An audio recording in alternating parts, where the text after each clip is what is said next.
Yo, what is up? It's the Heavyist podcast, weekly worship at the altar of radness. Gary Trillies, how are you? I'm very well, thank you, sir. I just had the ice cream van driving around outside, and Yeah. it's made me really want an ice cream. Oh, mate. I could smash a Calippo right now, Gary. I've actually got some twisters in the fridge, and as soon as we're done here, I'm getting around the business end of one of those bad boys. Oh, nice, mate. Oh, yeah. Nice. I think I'm going to sink some delicious pints after this. That should be nice. Nice. Lovely stuff. Very jealous. Summertime. British summer. Summertime. The glorious British summer. And we've got a British summertime album, Gary. Oh, yes, we do. Seamless, mate. Seamless. Respect to you. Yeah, mate. Let's do it. Malevolence. Let's get into it, mate. It's a big album. It's a large album. We're only covering one album this week because realistically, there's no point. Yeah. I genuinely just wanted to spend my entire time between this podcast and last podcast devouring this album multiple times a day. And I thank you for that, Gary. Yeah, I've had a great time. Yeah, this album definitely wears a 4XL shirt. The band are called Malevolence. They're a 5-piece metal band from Sheffield. Their new album is called Where Only the Truth is Spoken. It's their 4th studio album, and it's released through Malev Limited in partnership with Nuclear Blast on the 20th of June. So if it's all the same to you, I'll come on my side and separate myself into. So it's 15 years of Malev this year, son. They formed in 2010. So, you know, they've been around a while. In their earlier days, it kind of felt to me like they were, I don't know, the nice way to say it, casual maybe. They didn't play loads of shows. They were quite selective about where you saw them. They weren't the kind of band who would be on every festival and doing every support act under the sun. They were kind of elusive, I guess. Like, you know, this is only their 4th album in 15 years. As a famous abuser of the disabled, P.T. Barnum once said, always leave them wanting more. It wasn't worth it. I'm sorry. I love it, Gary. There's not many people that are allowed to, like, with complete immunity, make a joke about anybody being cruel to the disabled, and you are right up there with the gold card. You've got the gold card, mate. I guess no, so. I haven't. No, you definitely haven't. You can make fun of the Irish. That's you're allowed to do that. Yeah, that's about it. That's about it. But yeah, in the last few years, Malev have really like elevated their profile. Right, they are like at this point a legitimate main stage festival band. They've got their absolutely sick label that they're doing bits for. Really doing lots for the hardcore scene, representing a lot of really cool bands. Their YouTube channel's pretty sick. If you aren't aware of that, I'd really recommend going and checking it out. They did a really cool vlog series of recording this album where they went to LA. If you haven't checked that out, you should go and have a look at it. And I feel like at this point for me, I don't know if I'm speaking out of turn here, but a Malev album is an event. Like, I get as 100%. Excited about it as we would an Acacia Strain or a Fit for an Autopsy record on this channel. I have to agree with you so much, and I think it's because you just appreciate homegrown talent on a different level, don't you? Especially when they are torchbearers, Gary. Yeah, they are. 100%. They're torchbearers for sick metalcore. This is it. And the thing is, they do everything on their own terms. Like I was saying about how, you know, they don't just do every single bloody support slot they can get their hands on. And they don't just play everywhere all the time. You know, they're very selective about what they do. And what they do is important, and it always means something. And, you know, even down to like Malev Limited as a platform for them to use and to put their own music out. Obviously, it's kind of, I think it's like underwritten by Nuclear Blast, but it's their own label, and they do, you know, they've got their own, they play by their own set of rules, and I really respect that. And like when you're in this country and you're looking at like While She Sleeps, Architects, Bring Me the Horizon, you know, these bands that are big, very legitimately big, you know, but they've kind of kowtowed to what is expected of them. And Malev, I feel like Malev are getting to that same level, but doing it a whole different way. Yeah, I really respect absolutely. That. I even love the fact that I feel like 3 singles is quite reserved at this point in time. Definitely. Like 3 singles for an album is, like it's not rare that people will do like 4 or 5 these days, and you'll get hold of an album and you'll be like, well, there was 3 things I hadn't heard. Yeah. You know, and I think for somebody as big as Malev, like that was really sick. I didn't realize that there was 3, and let's be totally fair, like I feel like Trenches felt like it came out. Yeah. Trenches felt like it came out in 2023 to me now. Like I've been listening to it so much, it's so ingrained in my own sort of canonical Malev lore that I feel like it's from years ago. Like it's such a it's such a tentpole banger to me. Now for sure. So I guess you could kind of say there was only really properly 2 singles for this album, which is crazy, but that's it. It's just them doing their own thing, and like, you know, they're making YouTube channel vlogs and stuff, but you watch them and they're so slick and so well put together. You know that they're doing it for the love of it, not because, oh well, this is what people will probably want us to do, is some more content. Like they're not. That's not Malev. That's not how they roll. And I really and love they're not doing like get get ready with me videos. So and as a band, they've got drip, so they could definitely be the kind of band that could pull that off. The ironic thing is, like, Malev Get Ready With Me video would be the sickest thing possible. It would be so sick. That's probably the only Get Ready With Me video I'd actually like to watch. Yeah. But yeah, 100%. Anyway, getting onto this new album, man, like, this new album rips. It's so This good. is brilliant. Like, I think the thing with Malicious Intent, which was incredible record from 2022, it was a monster, but it wasn't quite stadium level. It still had that kind of like sweaty underground vibe. Obviously you had like On Broken Glass and stuff, and you know, these big bangers, but then you got like Karma, which is just like a series of beatdowns, and like they're still kind of doing what people expected of them from the hardcore scene. But it really feels like on this new album they haven't completely lost the hardcore, not even slightly, but they've just made that next step to just make what they do like enormous, basically. Yeah. It's just the total bangerification of the Malev sound. Yeah, it's the crowbar vocals just utilized just so brilliantly. Like they've appeared more and more like lately, and at the moment they've taken a step up in presence that just it's not always just it breaks and then it's a big chorus. It's like woven into the tracks. Like there'll be just like a single line that like comes in and it sort of creates this brilliant like bridge or like something like just epic. It just adds these sort of really cool moments to the track that like give you just a more sort of invigorating and like impressive just metalcore machine. It's like it's not just going, it's riffs, then there's a chorus, then there's a breakdown. It's like, how can we use all these cool things together to just make the most impressive, like, anthemic metalcore possible? Absolutely. And I think, like, sticking with Conan's vocals, like, I think he shows so much more range on this record than he has done previously. Like, yeah, it's the crowbar, like, but, like, there's some moments where he gets a bit softer and a bit more like a bit of the grit drips off for a bit, doesn't it? Yeah, like Imperfect Picture, that sort of like that melody and that song. And obviously Salt the Wound, like the kind of the verses. Salt the Wound when he swoops in. That's like one of my favorite bits. It's drama. It puts the drama. Yeah, absolutely. Like it's all really perfectly thought out. It's not like, well, this is where the chorus goes. It's like, how do we really like work the aspects of what makes Malev exciting together to create the most exciting combination of our skills every time.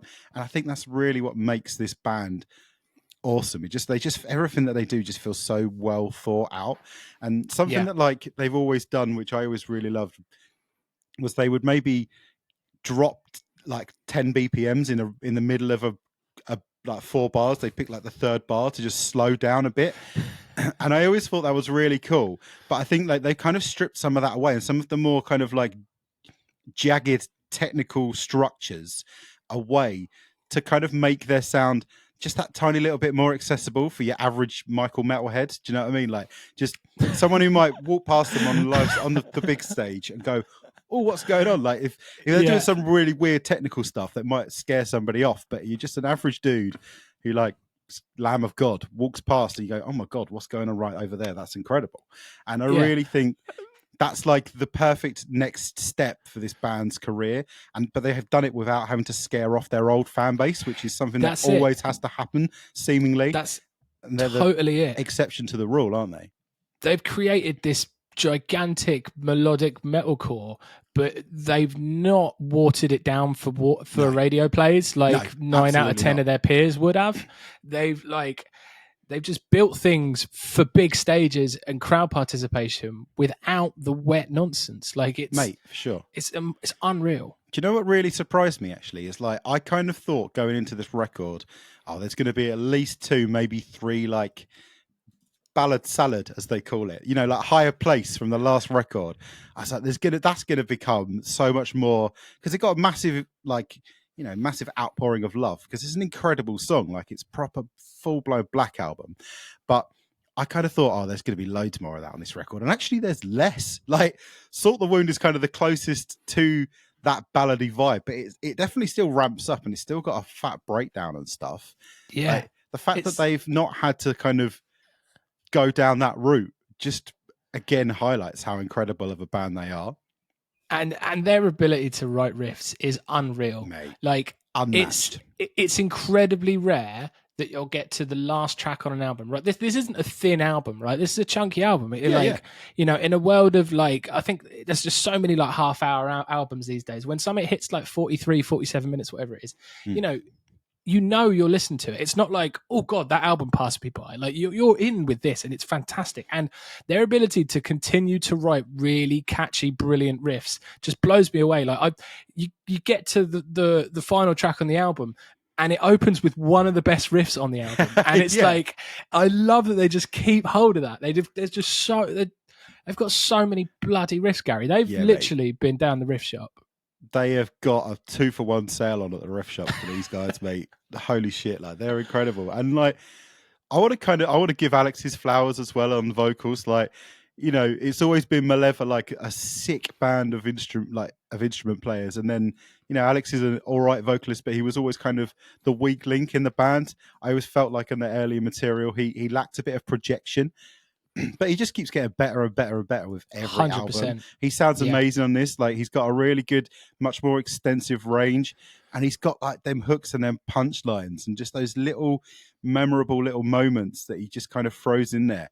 He's really stepped up his game. I think playing more shows and just kind of, you know, taking more time has really, really benefited him as a vocalist in the context of this band. Yeah. This is metalcore with melody, but it's not made from a cynical perspective. Most bands get to a point where they're like, actually, we need to write riffs. We need to write like choruses for like 15-year-old girls now. Like that's what we need to do. I'm sorry, guys. I know like you fell in love with us because we're a heavy band, but actually what we have to do is pay some motherfucking bills. And that's just not what they're up to, mate. They're just keeping it locked, mate. And it's funny how you see in so many like column inches and like posts about that President band. That's like horrendous. The next big thing in that it's exactly the same as Sleep Token with a slightly different mask. And this band and this album, this exists. Why is this not like the biggest thing that everybody is talking about? What is going on?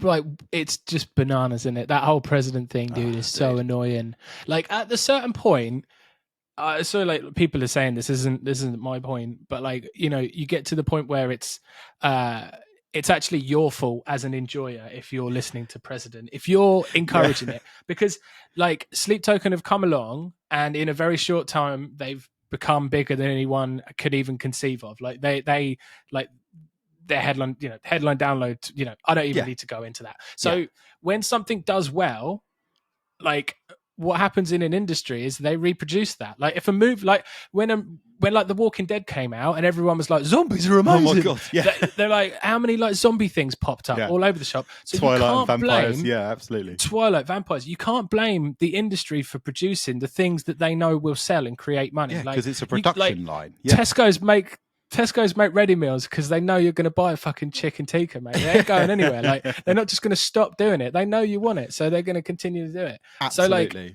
but at a certain point, if you're the person that is waking up and listening to President, you're the problem. You might not. I mean, maybe it's not a problem as such. Like, it's a problem in terms of like hype and like the industry and what people are putting column inches to. Just the way like, it's kind of it's just cynically built and put together is just wrong, isn't it? And like, yeah, you're just a little. If you listen to President, you're just a little foie gras duck. Really, you're just in there getting foie gras, mate. That's it. Like. But thank God we have Malevolence to balance the scales. Like, thank God that there's that like counterpoint of a band who have nothing but integrity, but are also absolutely incredible. 100%. Something I really wanted to talk about with the Salt the Wound video, like this whole nonsense about how the National Trust bloody copyright struck them for making that video because it was filmed in one of their parks. Is that not like the most ridiculous thing you've ever heard? Like, it's basically free National marketing. Parks. What are they playing at? Bunch of dry lunches, mate. Oh my God, dude. Like, absolute dry lunch. Honestly, I am never... if I ever go to one, if I see a national park again, I'm going to knock it out, mate. Next time I see it, I'm going to spark him right out. I'm going to fucking knock out a national park, mate. It's ridiculous. Like, it's free marketing. How many people are going to watch that video and go, oh my God, that place looks amazing. I'm going to take my dog for a walk there. It looks awesome. And now that's not happening anymore. Like, they've screwed it. I say, fuck the woods, bro. Like, I'm never picking up my dog shit in those woods ever again. They could shove it up their ass. They should be stoked. It's a celebration of the place that they live. It's not like, I don't know. It's not like a big movie studio's coming and destroying the land for fucking 3 months, is it? Like, it's a bunch of lads fucking about with some riffs, and then they made a sick video that just embraces the place that they're from. Oh, mate, it's wild. It's one of the stupid. It's a properly annoying thing, mate. They're a bunch of nuggets. Yeah.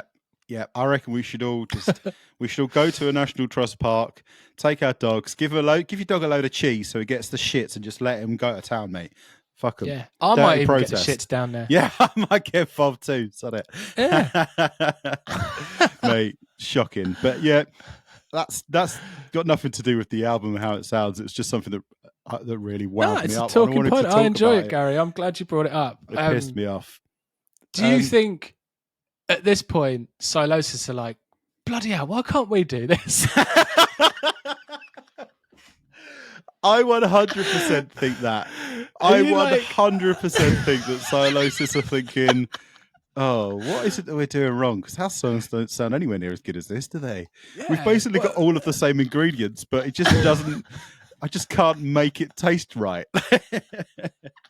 Yeah, they're there. They're just like they're trying to get the Big Mac sauce down, and there's too much mustard. I don't know what's going on. Yeah, but the gherkins there, got the right kind of gherkins. I know it's a bit of unnecessary shade. Not as if I'm going to start a beef with Silosis. He's all right, isn't he? Yeah, I mean he's not cool, dude. About what I say. I just think that Malevolence. Honestly, when we're talking about, else, they are the UK's finest. Is the point I was trying to make? Absolutely. That if we look at bands to be proud of and stoked on as heavy music fans, like from the UK, Malevolence, you can't go wrong. You can't go wrong, can you? I mean, you got Napalm Death, but they're getting on a bit, aren't they? It's a slightly different thing. It's a slightly different vibe. Like when we're talking about, bearers of metal, of riffs, absolutely. Them and Bleed From Within are just absolutely doing I was going to say Bleed From Within are the Bleed other From one. Within is a band I always really respect as well, because I don't feel that they've really bent the knee to making nonsense. No, definitely not. Yeah, love it. Mate, Blood to the Leech. At the end, is that Sean Bean? Do you think that's Sean Bean? So I've been trying to look up where that is from. I've looked into it as well. Well, the only thing I found was a trailer called God's Own Country, which is about Yorkshire, but I don't think it's that. Because God's Own Country looks like Brokeback Mountain for Yorkshire farmers. Well, I don't know. I might be wrong. What it says is apparently it's a famous Yorkshire saying that's almost like a poem. The whole eat all, sup all, pay now, and if ever thou does out for now, all us do for the sin. That was my. Is it from The Witch or something? Maybe. No, I don't think it's just something that it's like a famous Yorkshire saying that people say. It's just one of them things that, it's you probably couldn't look up the etymology of it, but I swear, man, that's Sean Bean reading it. That sounds it might be much like him. Might be someone's dad or something. Someone's granddad. That would probably make more sense. That'd be so sick if it was. Imagine if it was Sean Bean, though. That would be cool. I mean, yeah. Like what if it wasn't even from a movie? They just got Sean. They just got Sean Bean to come in and record it's like, what, for him. A role where I'd have to get murdered. Like, oh my God, am I going to survive this album? Like, no, you die in track 4, mate. Not. Sorry. Sorry, mate. You're going to get buried by the dirt from my grave. But before then, you're going to have an absolute blinder. I was talking about singles and how I love that they only did 3 singles. What I do, because you just mentioned Blood to the Leech. I loved listening to Blood to the Leech for the first time. Yeah. I love albums that don't give away the opening track. I love it so much because there's just something so special about getting hold of an album that you love and not listening to a song you've already listened to 15 times for it's so important getting that just like rush of yes, this actually just bangs outside of what I already my comprehension of its banging is not even on par. They're banging even harder than I thought was possible. I could not agree more. It's so cool. It's a shame that so many bands release the first track off of an album. Like, I mean, I understand it. Like, you got the first track is probably the best song on the record in most bands' cases, so you can understand why it ends up also being a single.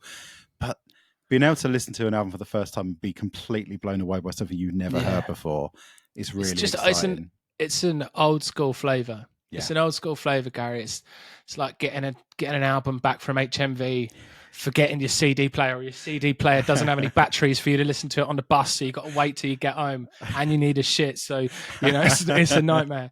And you finally get in the gaff, you run upstairs, you bang it on. You've already opened the cellophane, you've been through the book, you've looked through all the lyrics loads of times on the way back on the bus, and then you get it home and you hear something you've never heard before. Yeah, and it's glorious. It doesn't happen that much anymore. Getting that little taste. No, I wish more bands would do it. I agree. If I was running for some sort of official position, I would make everybody. I reckon the only song you're allowed to release is like bang in the middle, the 2 tracks in the middle. That'd be. I reckon, yeah. 10-track album, you're allowed to release 8, 9, and 10 as singles, and that's it. The first ones need to in be the middle. Yeah, no, perfectly. I think. Well, the thing is, you come off of that and you go into trenches, and then it's all the same to you, and you're just vibing. You've had an incredible, exciting first track, but then the next ones, the choruses already. Like you get 2 steps beyond. Like you're just having the fucking time of your life. And then they just keep rolling and rolling. Like Counterfeit is an absolute banger. I love the bit in Counterfeit where it goes 1, 2, 3, 4, bang, and then it goes into it's the sickest moment. Might be the sickest moment in the record when they do the count off and then they go into the absolute face melter.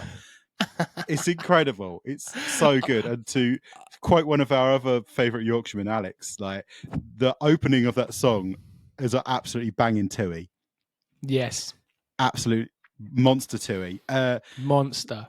The chorus of So Help Me God with a gunshot point blank back of the head. Is that like the best chorus hook of all time? Yeah, absolutely. I just love I'll build a mountain with the dirt from my grave. Yeah. I think that is so really, sick. Really cool. It's so hard. It's I don't need words to tell hard. My story. My scars will tell it for me. That's another really good one in there. Like, yeah, Randy Blythe on In Spite. That's big boy shit. Like you talking to Mike about having. Isn't that funny? Yeah, I said that to Mike. I was like, Mike, you're gonna have to get Randy next time. After they just got Bran, and then he pops up. They did. They're out there. Yeah, man. I think that's big time. That's big time territory. Business. That's absolute big dog move. Yeah, I mean, off the back of this, do you think that Malev could be like 2026 Bloodstock headliner? Oh, geez, that would be sick. We've got Trivium, Machine Head, and Gojira this year, right? Mm-hmm. So do you think 2026 it could be the Malev time to take that step up? Oh well, I mean, the homies said so. There's that. So their thing they just announced clashes with Damnation, right? Yeah. Both days. It's like 8th and 9th is the two England dates, and one of the homies said that they heard that potentially they were offered to do the headline slot at Damnation. Yeah. And they said, no, we're going to do our own thing, which is so sick. I mean, it's annoying for me because I'm going to Damnation. I can't go. But like, yeah. Can't go to Malev show. But proper so now we're saying But, that. What do you think of the idea of like Malev Fest? They should just do Malev LTD Fest. Yeah. Or something like that. No, but I mean, yeah, would I like to see them in a headline position? Like, I think they've got the bangers to carry it now. I think Definitely. off the back of this album, they've got the bangers to carry a phenomenal headline set. Definitely. And I think you would struggle to say that on the last album, like that, you know. But I think now with all this new material that's phenomenal, I think I'd love to live in a world where they were. So would I. Where they were a headline act. I think that would be the right thing. Bloodstock. That would be the right thing to do. And if you go on like the Bloodstock YouTube channel, you can see footage from when they played in 2023, and it looked like absolute mayhem. Like they performed like they were headlining when they were on at like 4:00 in the afternoon. And like you say, now they've got the bangers to back it up. I think 2026 is going to be the year of Malevolence, and that isn't some sort of political statement. That's just I'm just talking about the band. I mean, realistically, if this trajectory continues with some of our favourite bands, there is a world in which the two headliners for Bloodstock are Fit for an Autopsy, Malevolence. Yes, that's my just God. That's just extrapolating data, Gary. That's just a scientific. That's a world that you want to to raise your son in, isn't it, Sonny? That's the world you want to raise your kids in. With a 10-month old in there, like that's what I need. I need to give him hope. That's what he needs to inherit. That's a world that your child wants to inherit. Is a world where Fit for an Autopsy and Malevolence, the two main stage headliners. It's not a download where it's Sleep Token and fucking President. I'll tell you that. Absolutely. Big up Malevolence, one of the bands with the most integrity in the whole metal and hardcore scene. The finest for the UK, representing on this incredible new record. Get out there and check it out. It's one of the tempo releases of the year for sure. Yeah. Incredible. Big up. Shit rips. And we'll see you next week. We'll be talking about some deathcore next week. Oh, it's been a little while since we did that. It's been a while. Peace. Oh, give us a sub and a like and stuff if you please. That'd be so nice. Like the video, do a sub, do a little. Why don't you tell us what you thought of Malevolence, where only the truth is spoken? We'd love to Good know. day. Bye.